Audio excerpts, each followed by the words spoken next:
It was just Hanina ben Dosa.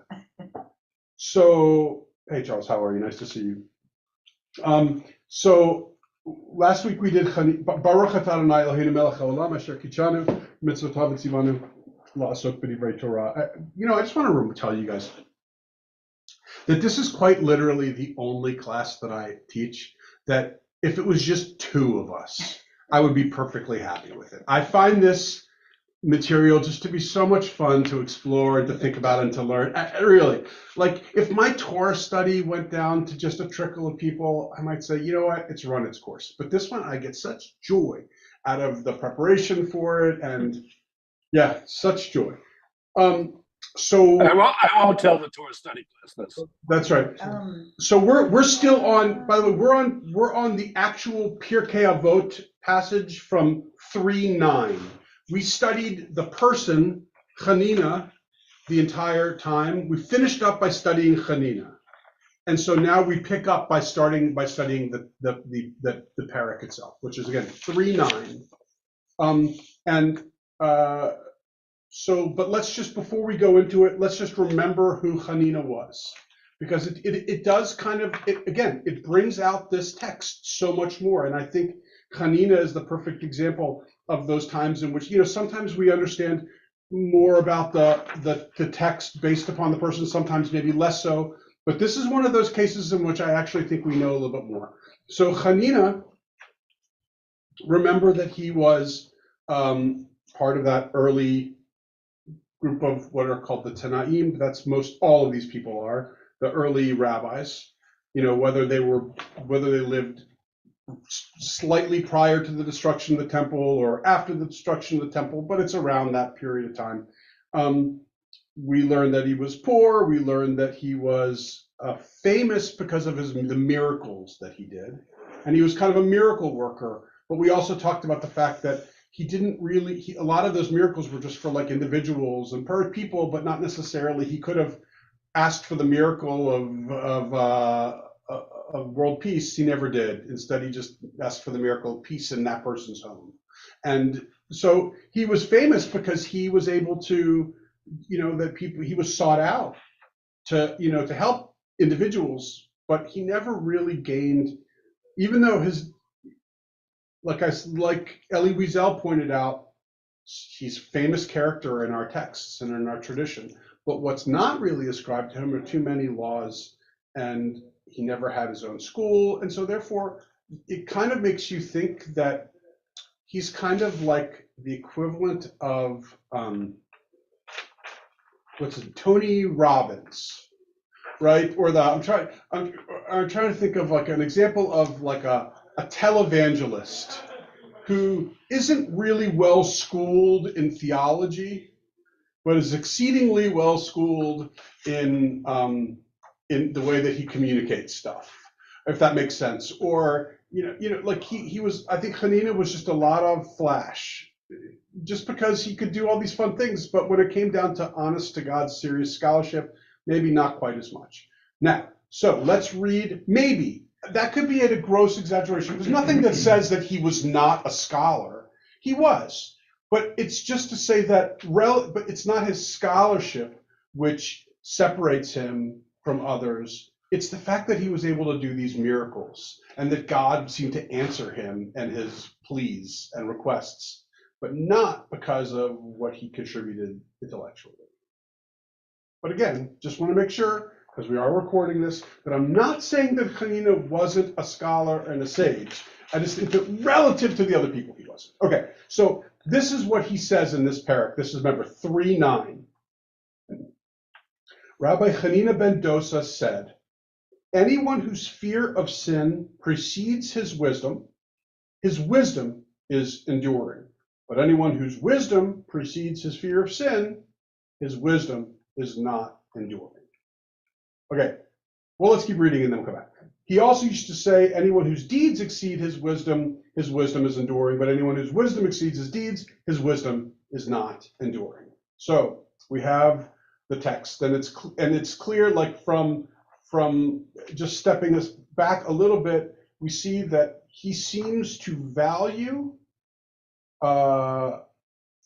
fear of sin more than wisdom, and he seems to value deeds more than wisdom. It's not to say that he doesn't value wisdom, but it's one is more important than the other. So what he's saying is the really smart person who sits around and doesn't have an adequate amount of fear of sin, or who doesn't actually do deeds, then the wisdom is just like a flourish and a garnish, because it's not really worth it. It doesn't endure. When he means deeds, does he mean mitzvah? Yes. Yeah.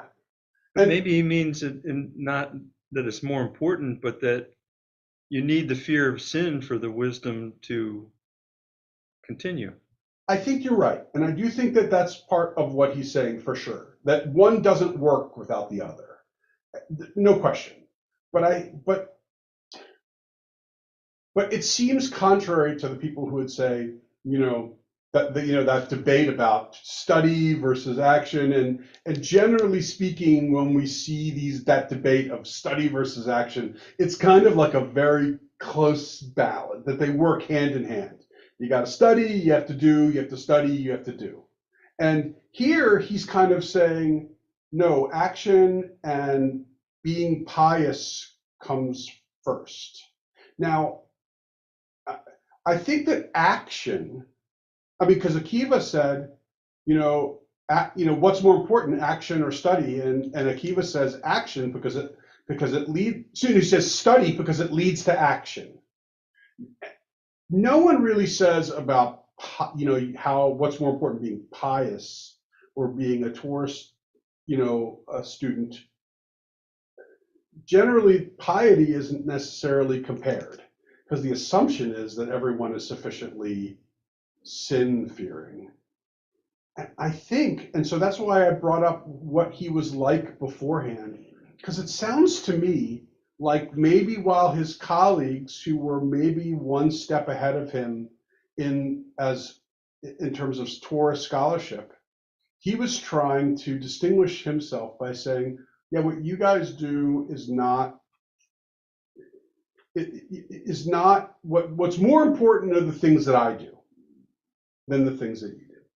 What's more important is how I function day to day, and I, am about just this quiet, humble miracle worker that doesn't seek attention. It doesn't, and you all are flaunting your Torah scholarship, and I don't. And it's partly because he maybe isn't able to quite to the same degree, but more just because he has distinguished himself in this way, and so therefore he wants to emphasize these characteristics and qualities as being more important.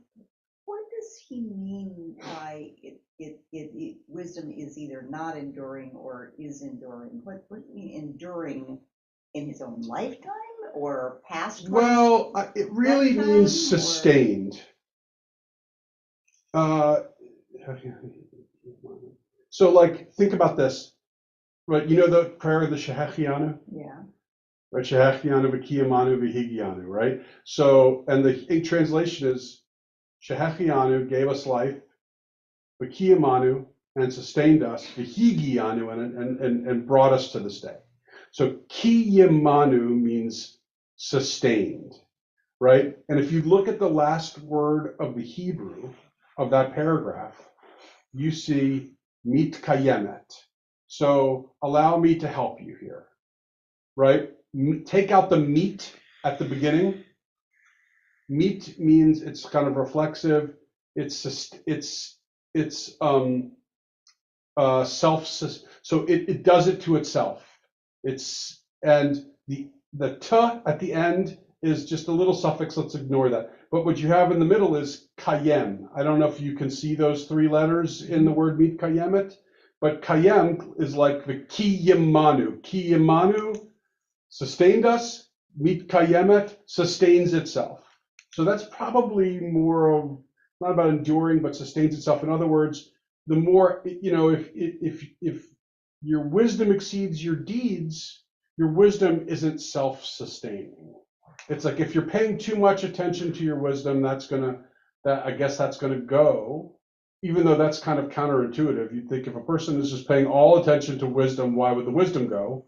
And we saw in an earlier one, it said something like, if you don't keep working at it, you're going to lose it. And so now we see this one that says, but if you pay too much attention to it, you're going to lose it too. Oh, but maybe the action, the deeds are what keep sort of bringing in wisdom. It's like a reality check kind of thing, or Right. a reminder in the real world of so that your wisdom doesn't get off into something, just Right. I think crazy. deeds could be like, that is like the core, the yin to the yang of, like, it's the opposite of hubris, right? It's deeds is kind of humility. And when you're not humble,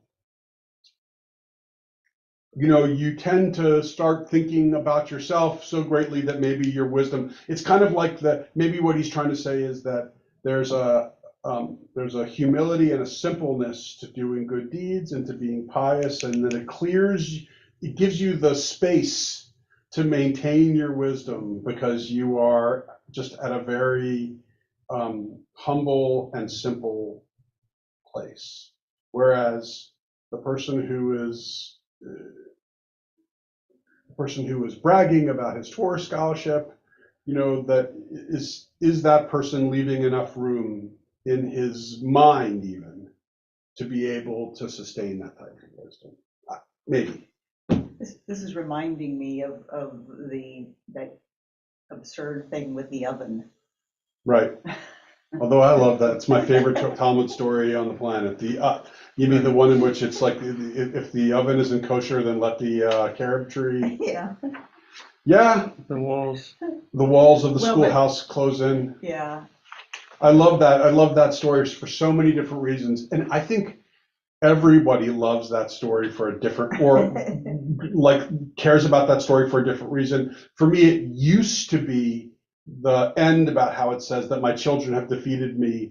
That's what God says, because the 99, scholars outvoted the one Rabbi Eliezer. But isn't that like that story is sort of an example of the deeds being Greater than exceeding the wisdom, because the right answer was the opposite. But well, it was God doing those things and not him, right? It was like, if this happens, then and the presumption was that God was doing it, not him, because in the end, even God spoke to everybody, and and so, but I always loved it before because it was the kind of like the story which said, we know, now it's the rabbi's turn to make the rules, not God's turn. But I since became, in a more modern lens, I since have a different view of that story, and I love it this way. Love the story when I think about it from the perspective of Rabbi Eliezer, the one, right? And the reason why is because here he was. I have my opinion, you guys have your opinions. And I know I'm right, right? I know it. And then I get a carob tree to uproot itself, and the stream of flowing water the opposite direction, and the walls, and I'm like, how can you not see something which is so obvious in front of your eyes? I just uprooted a carob tree. Like, you don't see that, and yet you're still disagreeing with me. And the reason why, it's because I think about today's world, the political world, right? I'm not going to give specific names any longer because it's being recorded. However, how many times in the last however many years did something happen in the news and you were just like, now everyone will see that it's so plainly clear that, that now the other half of the country, again, I'm being careful now the other half of the country that is different from me has to know now that what they have been believing in is wrong, right? And yet they still don't. And then you look at them like, and you think to yourself, again, I'm not going to, right? You think to yourself, you just saw this happen that's the carob tree, and yet it doesn't change your mind. And how is that possible? And I think about that now, like how many times, whether it's in, I mean, who knows what there's more than just American politics. But A lot of different things in which you just cannot believe that someone else just sees something so emphatically opposite of you. But in the end, the other side of your point is that God Himself says, My children are the feet of me. "My children." And I thought it was more of like, "My children were right." No, I don't think so. I think it was not that they were right, but God is saying, I'm now taking a step back. It's not for me to insert myself into. That's what I mean. It's you have a system. Right. It's not that I'm wrong. Right. It's just that I'm choosing to take a step back. There's a new system for figuring it out, and they're right doing it. And they're doing it. And what they're doing is reasonable. Whether it was right or wrong, it's reasonable. But Eliezer, and I see that side for sure. I'm like, yeah, it's majority win, 99 out of 100. And if they're really going to have these discussions and talk about it and think about it and reflect on it and come to a 99-1 consensus, I think that's pretty good and good for them. And shame on Eliezer for trying to rain on that parade. But yet at the same time, he was insistent that he was right, and God was with him on it, and they still didn't hear. Anyway. So sorry to. No, it's okay. Here we are with this is Hanina. Again, I know that I'm continually sounding like I am I'm disrespecting Hanina, and I don't mean it that way, because he's an extraordinary figure in our text. It's only to say that I think that some of the nuances about who he was and how he operated and what kind of and how our tradition kind of describes him vis-a-vis students and what he taught. Because again, just because they didn't describe it that way doesn't mean it wasn't the case. He didn't have his own school. He didn't have his own school, correct? Which would be the sign of one of the great scholars. Right, and which You got your own diminish his standard.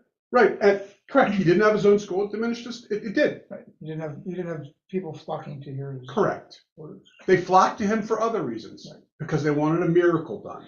How do you think about the miracle thing? Like if you want to read this stuff as it has any kind of historical, Then I know, of course, it's all ridiculous. right? But how do you read the when they use these miracles? I think that what are happened not, what happened for Hanina was he may have one or two things may have happened in his life that were perceived of as miraculous, that maybe a more intellectual person, of the 21st century might say it was just a solar eclipse. Like, I don't know why everyone's crediting him with blotting out the sun, but all right, if you want to, you know what I mean? It's like, and so I think that there are probably some things that we would be able to explain, but maybe they weren't able to explain, that were attributed to him as miraculous. And then because two things were attributed to him as miraculous, he kind of got the label of, miracle worker. And then from then on, there were other examples that happened which were ascribed to him, even if they never did happen. That's my guess. So Hanina ben Dosa. So therefore, we know that Hanina had a father. Everyone does. And he had a father whose name was Dosa. Because when you say Ben means son of. By the way, Ibn in Arabic means son of, and you can hear the bin and there too. And one more thing, which is kind of fun, but in Arabic, they do father of. So it's Abu. In Arabic, if you're like Abu Daud, you're the father of David, and if you're, Ibn Daud, you're the son of David. We don't in Hebrew and in Jewish tradition, we don't have father of ever. We call the father Abba. That's right. An Abu is like Right. It comes from the same term. What I'm saying is that we don't name people. Well, Abba Ibn. Right, but you get my point. So point is that Hanina was the son of Dosa. So who was Dosa? I mean, it doesn't happen that often, but here in the Pirkei Avot, we're actually meeting the son before we meet the father, because Hanina's father was this guy named Dosa. Dosa ben Harkinas. But before we get to Dosa, I forgot, there still is one more expression from Hanina, and maybe, let's see, okay. And let's see what it says. And let's see if it's consistent with the Hanina that we know or inconsistent. So we're on Perek 3:10. And so we're only going to read half of this, but we're going to read up until we get to his father. So Hanina continues. And by the way, how do I know this is Hanina? Because it says he used to say, or hu haya omer. That means we're still talking about the guy from before. So he used to say, one with whom men are pleased, God is pleased. But anyone from whom men are displeased, God is displeased. So that is kind of a remarkable comment. Yeah. First of all, because, let's remove this from being 2,000 years ago, and let's just put it into, if I were to say, the person who's liked the most is liked the most by God, and the person who's liked the least is least liked by God. You would say, what a terrible, horrible thing for you to say, right? So let's start there, right? Let's just start there. Sharuach habriyut nocha, and then ruach hamakom nocha. Amen. Right. So it's like and the spirit of people is pleasing, then the spirit of God is pleasing. So what he's obviously trying to say is not like that this is a monumental popularity contest, that's for sure. And that God only likes the most popular people and dislikes the least popular people. Because again, aside from that being a horrifying thing, I can't imagine that anyone would say such a thing and why it would land in this book of values of ours. I think what he's trying to say here is, well, before I say, what do you think about this? Is there any other way of reading this? I think it's more like, be nice, don't be mean. Right. If you're likable and you're kind to other people, Right. then God will be kind with you. Right. It has to be that, right? It has to be something to that effect, or if you function in a way that it's not about popularity, but if people are just, if you're a mean-spirited person, then God doesn't like mean-spirited people. But it did make me think of what you told us about King David. Which part? Well, that he was liked, but he wasn't such a good guy. He's a terrible guy, but well-loved. Yeah. Right, but when you think about it, how many, this also is not such an unusual thing, a phenomenon with people value being liked over having, strong values, right? It's prevalent in our society. It's like, but that's different.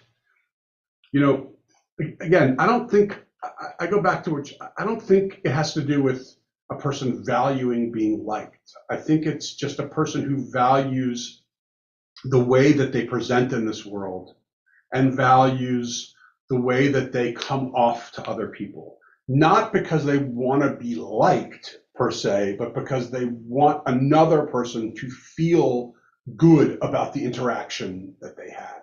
I have to read it that way, because otherwise, how you treat other people. It's how you treat other people. If you treat people the right way, then God is pleased with you. because those people will also be pleased with you. Yes. And if you don't, And when you read it that way, it becomes a That's whole simple. lot more reasonable, Should be that simple. right? It has to be that simple, because otherwise, again, because on the very plain meaning of it, you think not only is it a horrifying thing, but also, how on earth did this value make it in here, right?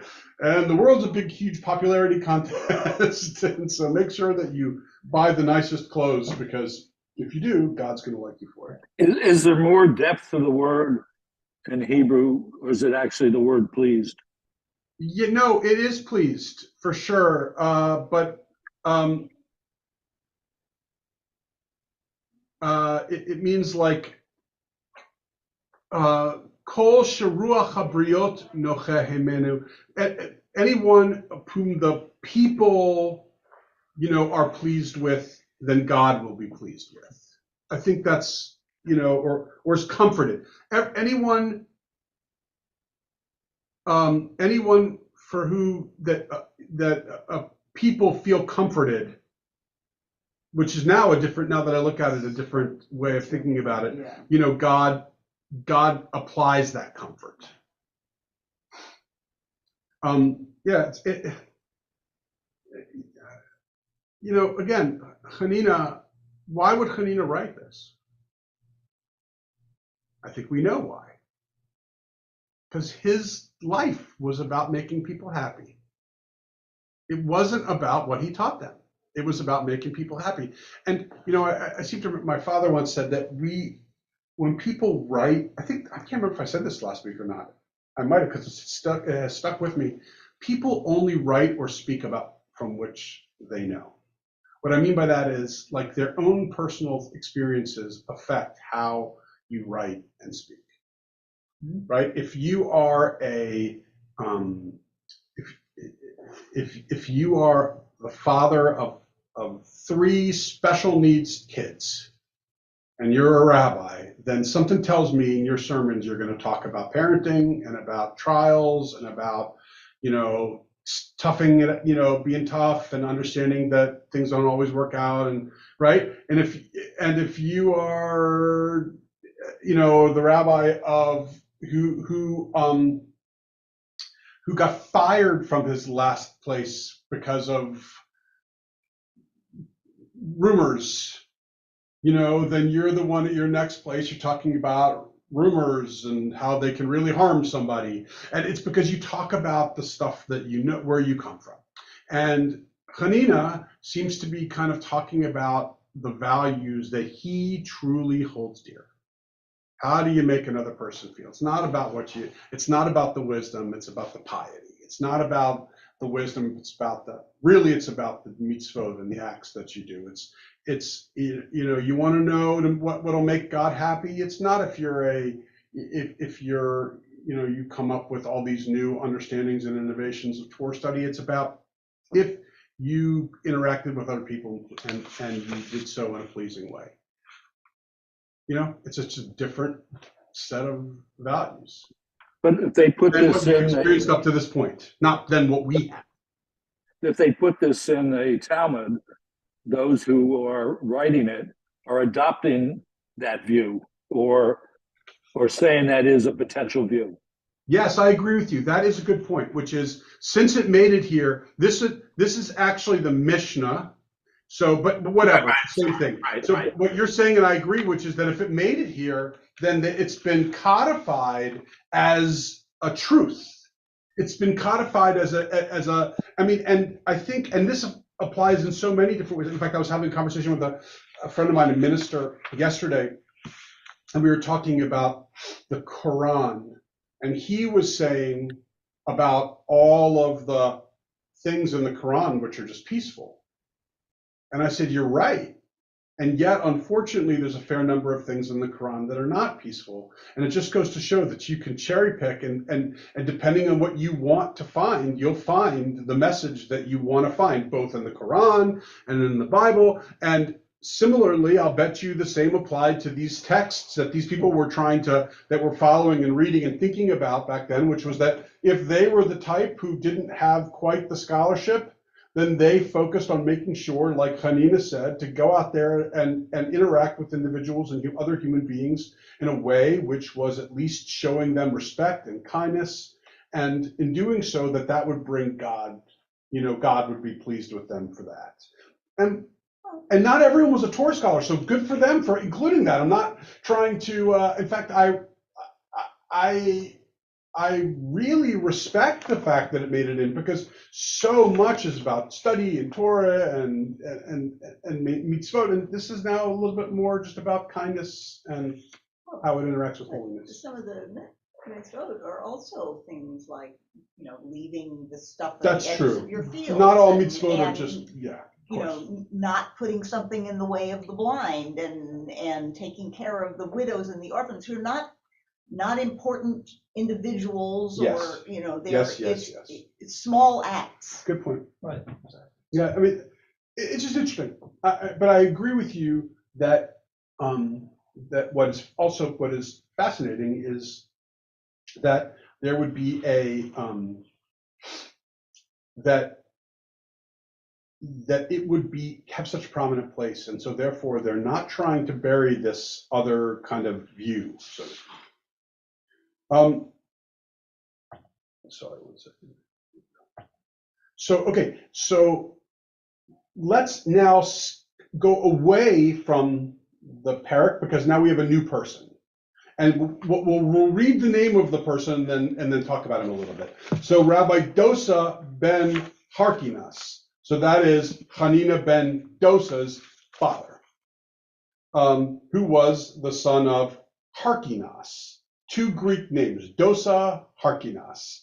It's not unusual to have had Greek names back then, especially because Dosa ben Harkinas was one of the earlier sages. The question is, how early? And I say that to you because let's study. So on the, if you need an extra copy of it, I have it here, the Dosa ben Harkinas supplement. Yeah, everyone have it? Good. So the first one comes from Maimonides. Now granted, so Maimonides is obviously long after the Talmud, well, 600 years after the Talmud, or 500 years after. So you can't, we know we're not looking at a contemporary. However, Maimonides is still 1,000 years or 1,200 years before us. So let's at least grant him, and he is Maimonides, so let's at least listen to what he has to say.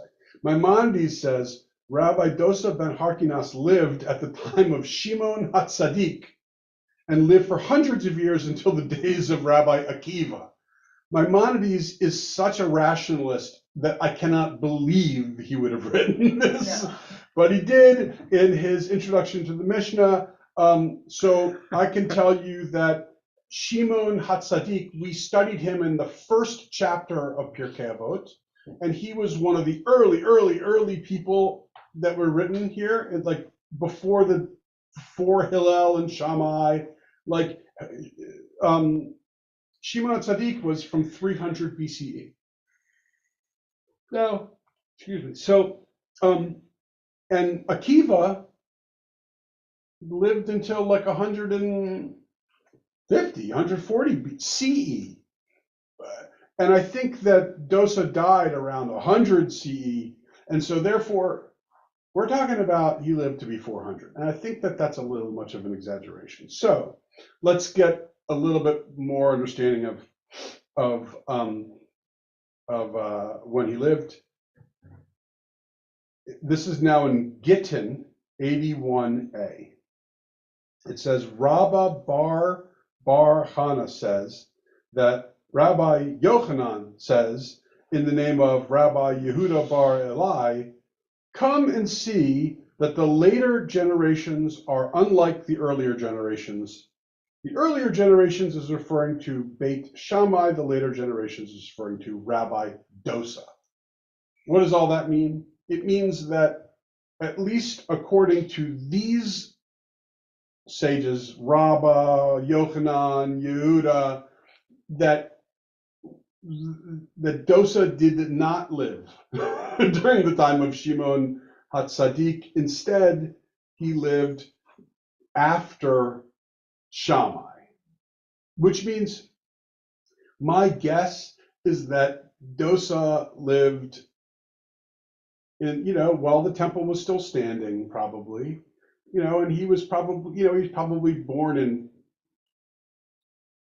40 or no, yeah, 40 CE, and or 30 and died in 100. Probably was, or even though maybe 20 to 100. For all we know, could have been 10. It's unclear how old he was. We don't have any real sense of what we do know is that at least we don't know this with 100% certainty, but we believe that he was a contemporary of Yochanan ben Zakkai. We believe that he was certainly around when Yehoshua and Eliezer and Akiva were alive.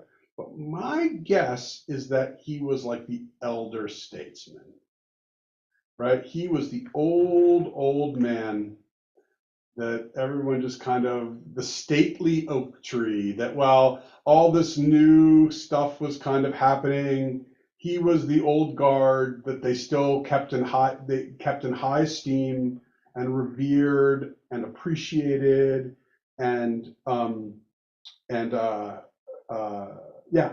so my guess is that the myth of him being 400 years old could very well be that he just looked 400 years old, and you know what I'm trying to say. It's like, oh my God, this guy is so old, right? And so the myth of him being so old, and he probably, he saw a lot of things over the course of his life, and Lived a long life. yeah, lived a long life, and was relatively active in this during his whole life. And so he, people just remember, like various different generations remember him as an old man, right? I'm trying to think of an example.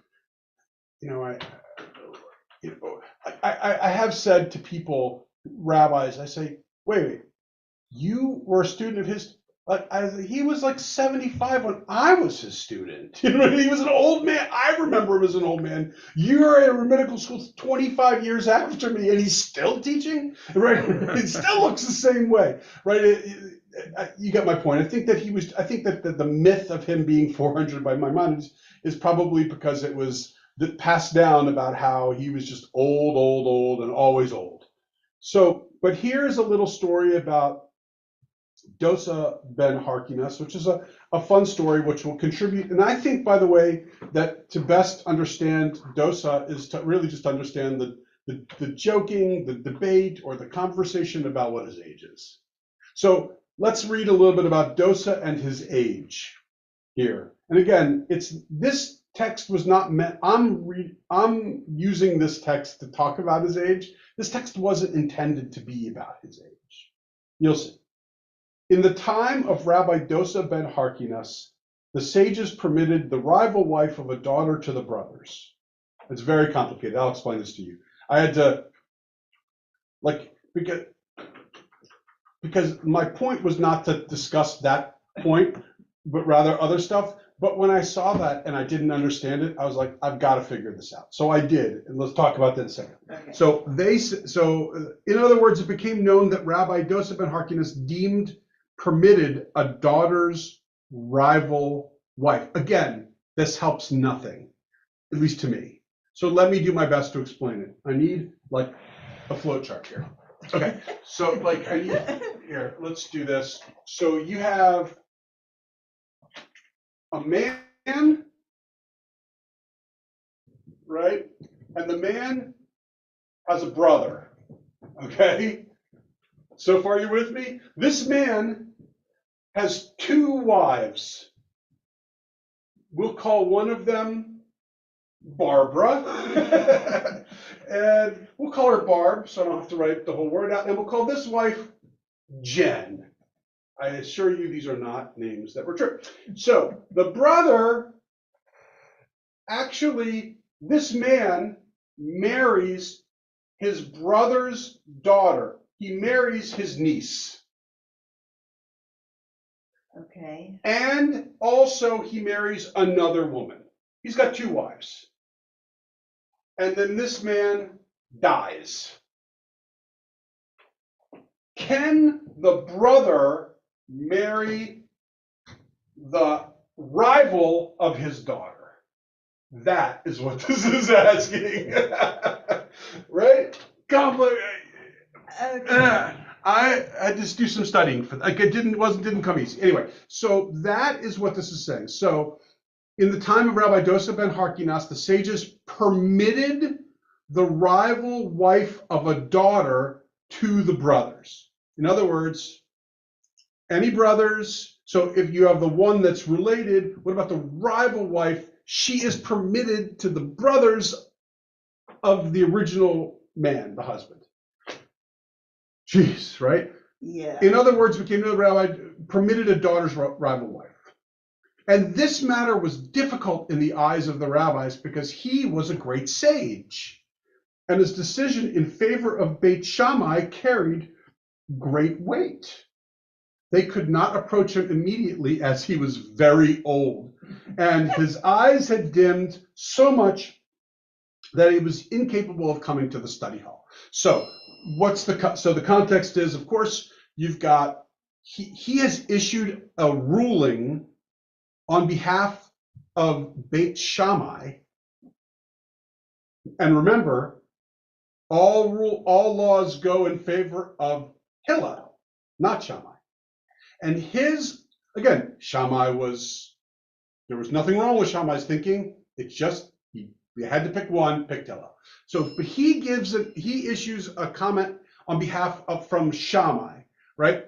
And so all the rabbis know, they're like, wait, Shammai said this, not Hillel said this? We have to speak with him. We're not just gonna say, oh, he doesn't know what he's talking about. It's a mistake. They're gonna respect him and they are gonna go to him and confront him, and talk about it with him and say, look, hey, I just want you to know that we plan on going against you on this one because you just said Shammai's opinion and not Hillel's opinion. But they also are aware that, and they knew that, wow, this is Dosa saying, this is a big deal.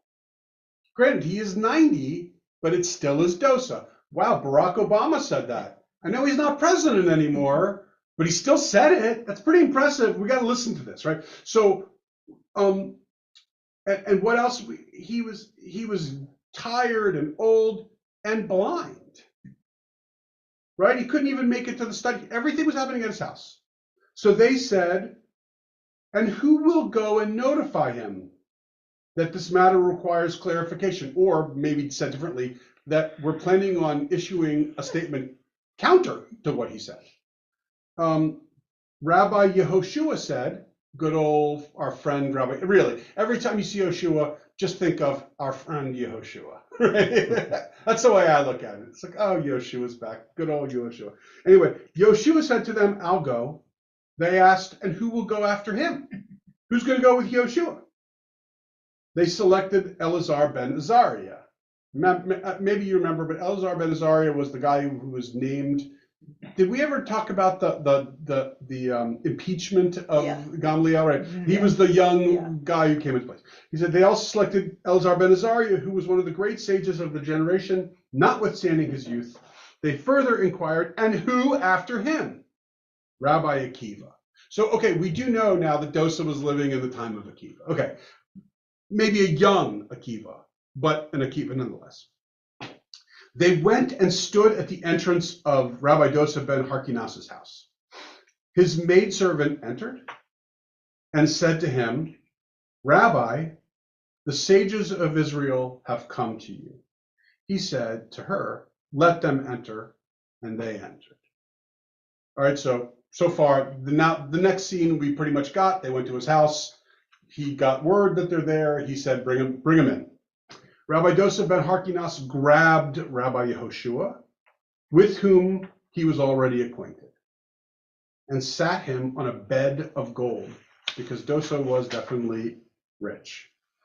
Yehoshua said to him, Rabbi, call your other disciple so that he may sit. In other words, I know you feel me. I'm Yehoshua, and you grabbed me, and you felt my belly, and my beard, and you knew it was me. But you can't see it, but there's two other guys waiting outside there. So bring them in. Call your other disciples so he may sit.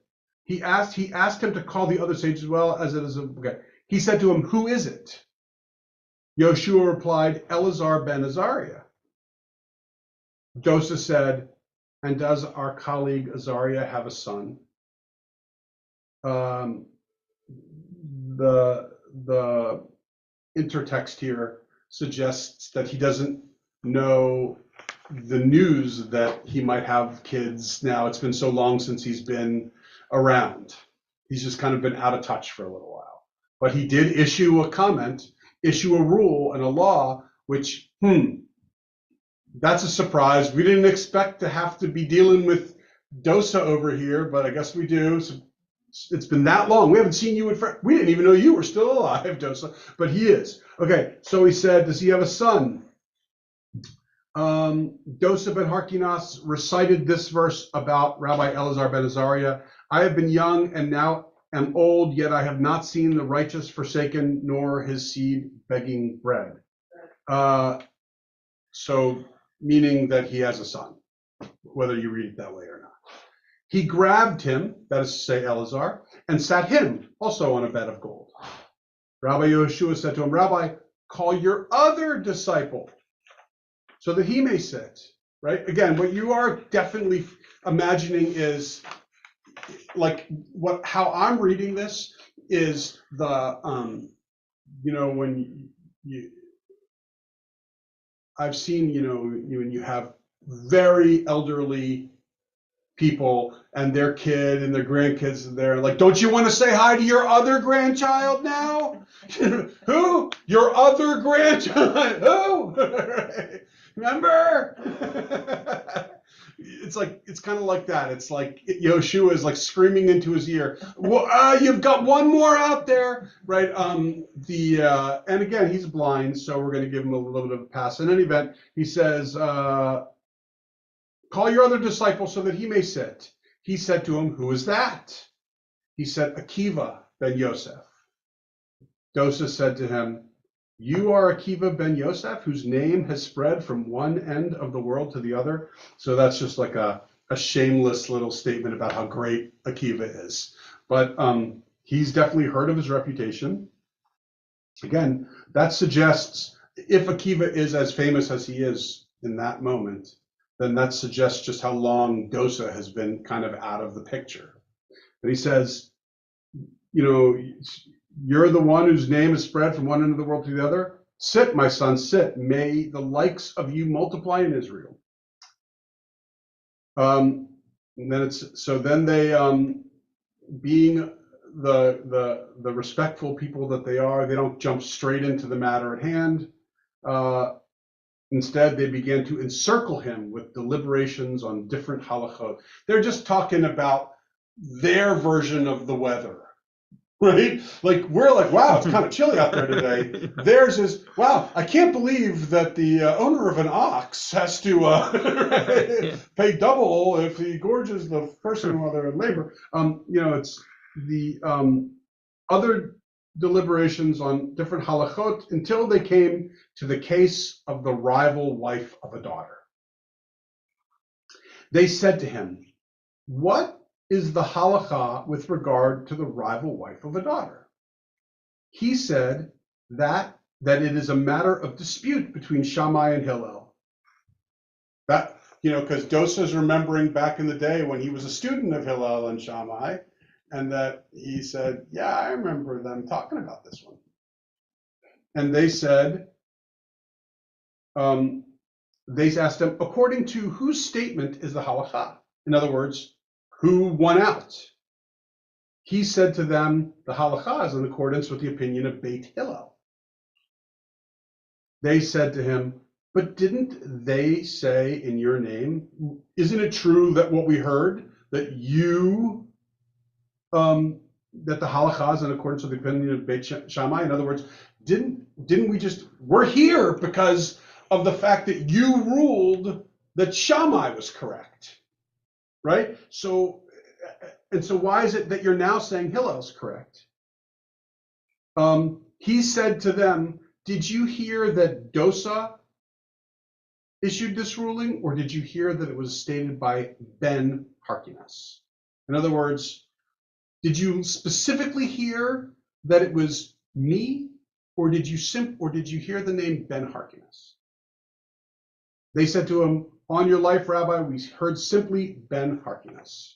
He said to them, if so, it's no wonder, because I have a younger brother who was the firstborn of Satan, and he is brazen, and his name is Yonatan, and he is among the disciples of Shammai.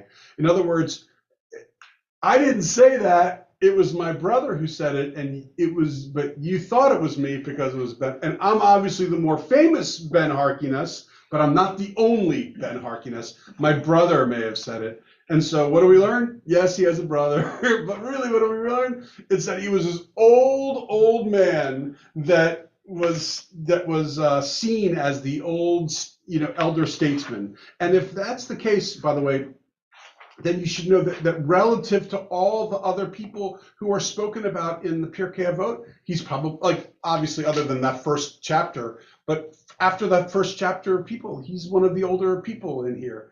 And so therefore, we should read the Parak and see what we gather, what we can understand from it, knowing what we know about Dosa ben Harkinas. Because so what Harkinas says is that morning sleep, midday wine, children's talk, and sitting in the assemblies of the ignorant put a man out of the world. This one, by the way, is more fun than the last one. They're all fun. So let's unpack this a little bit. Morning sleep, sleeping late. That's exactly right. Unless you think that it's just, still, 3 or 4 o'clock in the morning and you're still sleeping. No, it's meant to be like sleeping late. It's not getting out of bed. Midday wine, having 2 martinis at lunch. Children's talk, like that could be seen. Well, could be. I thought it was, I thought it could be like being just kind of simple in the way that you talking like children, or it could also be, talking about mindless things. Inconsequential. Yeah. Yeah. And I think it's more the second, but it could be both. But so mindless talk, 2 martinis at lunch, sleeping late.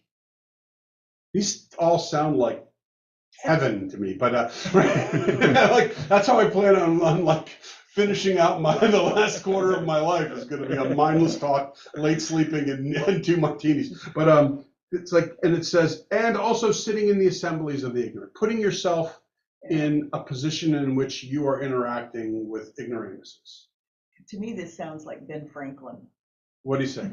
Early to bed, early to early to rise, kind of stuff. Mhm. It's just Yeah, but I mean, but what's interesting is to me, I think, is that I think about like, are these?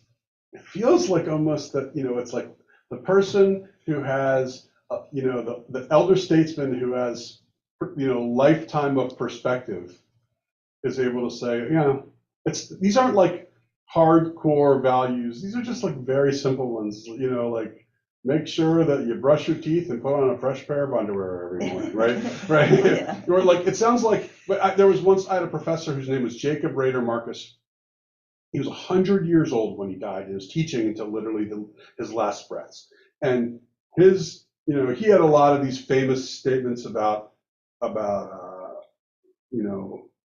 that everyone understood as like, these are the pearls of wisdom from Jacob Rader Marcus, right? Because Marcus was retired, teaching as a retired, like I studied with him, and my father studied with him. He had already retired when my father was studying with him in the 60s, and he was retired at that point. And he was still teaching when I was, right? So and he would say things like, a rabbi should always wear a 3-piece suit, right? Or he would say, but what was the way I was thinking about one, and now it just escaped me.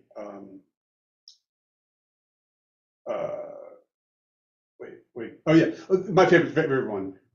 Never pass up an opportunity to take a pee. Right? It's like The wisdom of the elderly. Right. Right. Don't drink 2 martinis at lunch. Right? Don't have wine in the middle of the day. Wake up in the morning before half the day had already passed you by. Right? Right? It's like you imagine that that Sounds like Casey Stengel. I like it. No, it's That's before your time. no, I know the Mets. Yeah. The Miracle Mets. Yeah. Oh no, was he with the Miracle Mets? Mhm. Yeah, he was. 1969. Yeah, that was 69. I'm wondering if he was still managing it. I think he was. He was. Yeah. The no, so it's like these words of, morning sleep, midday wine, children's talk, don't hang around these fools.